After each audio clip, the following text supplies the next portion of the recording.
Bien le bonjour, je suis avec Elia, gilet jaune et ami d'ailleurs au passage. On était donc au rassemblement qui accueillait monsieur Éric Dupond-Moretti, notre fameux avocat et ministre de l'injustice anti-française. Oh, c'est clair. Et donc nous l'avons accueilli avec des casseroles. Alors il passait très vite, il devait inaugurer une prison, une nouvelle prison au niveau de Coulennes. Le Mans, pour voilà, ceux qui savent pas, le Mans, hein, en fait. Alors Elia, déjà comment ça va? Ben moi ça va, contente d'être venue. J'aurais bien voulu qu'il s'arrête pour pouvoir nous parler, mais bon, on se dit bien que les ministres ne vont pas s'arrêter. Demain, Macron, au cas où, vient à Vendôme pour parler de la santé. Donc au cas où, n'oubliez pas, il y a un rendez-vous demain, après-midi, pour recevoir Macron. Exactement. Bon après, il est possible que je passe cette vidéo là un peu plus tard parce que je vais peut-être pas avoir le temps. Bah, tant mais du coup oui. Bon mais je relayerai ça aussi. Ok. Bon alors, Dupond-Moretti, très vite fait, parce que c'est quand même lui qu'on a accueilli. Oui. Parmi les enflures du gouvernement, c'en est quand même une belle. Hein. Une belle casserole, ouais. Il mange bien. Je pense que ces casseroles sont certainement... c'est clair, c'est clair. C'est clair, exactement. Parce que bon, moi, je pense que si je l'avais en face de moi, c'est ce que je lui aurais dit. Je lui aurais dit déjà que c'était peut-être l'un des avocats qui avait le plus protégé les pires enflures du style les plus gros pédocriminels, notamment lors du procès d'Outreau.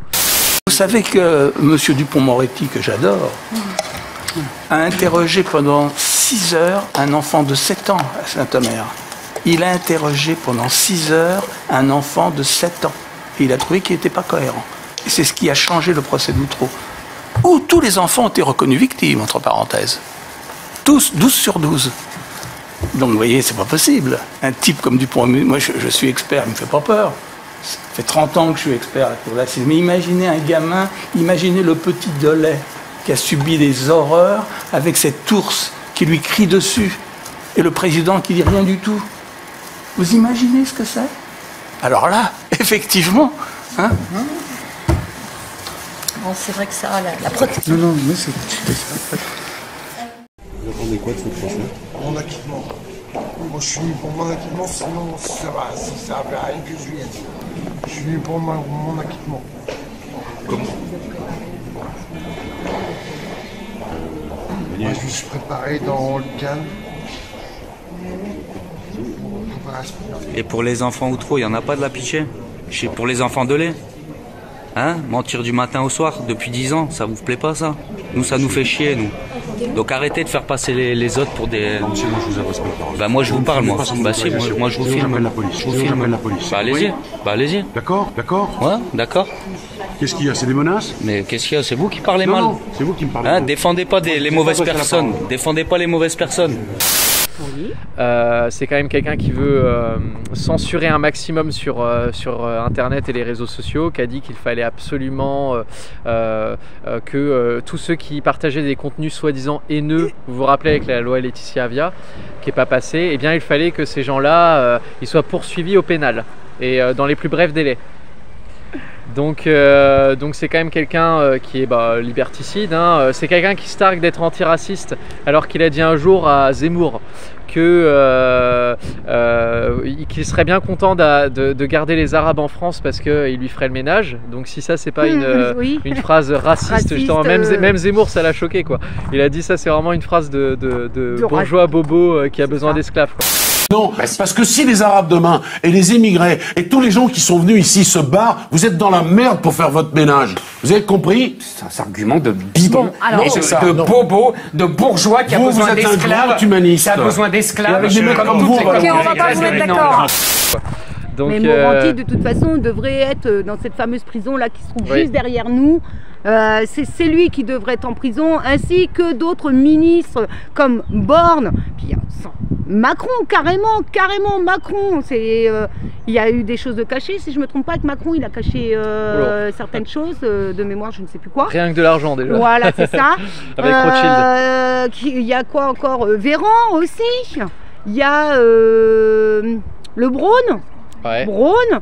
Ministre de la Santé, actuellement. Il y a qui d'autre? Enfin bon, ils sont tous à mettre en prison. Et j'espère qu'un jour, tout se saura et que le peuple saura.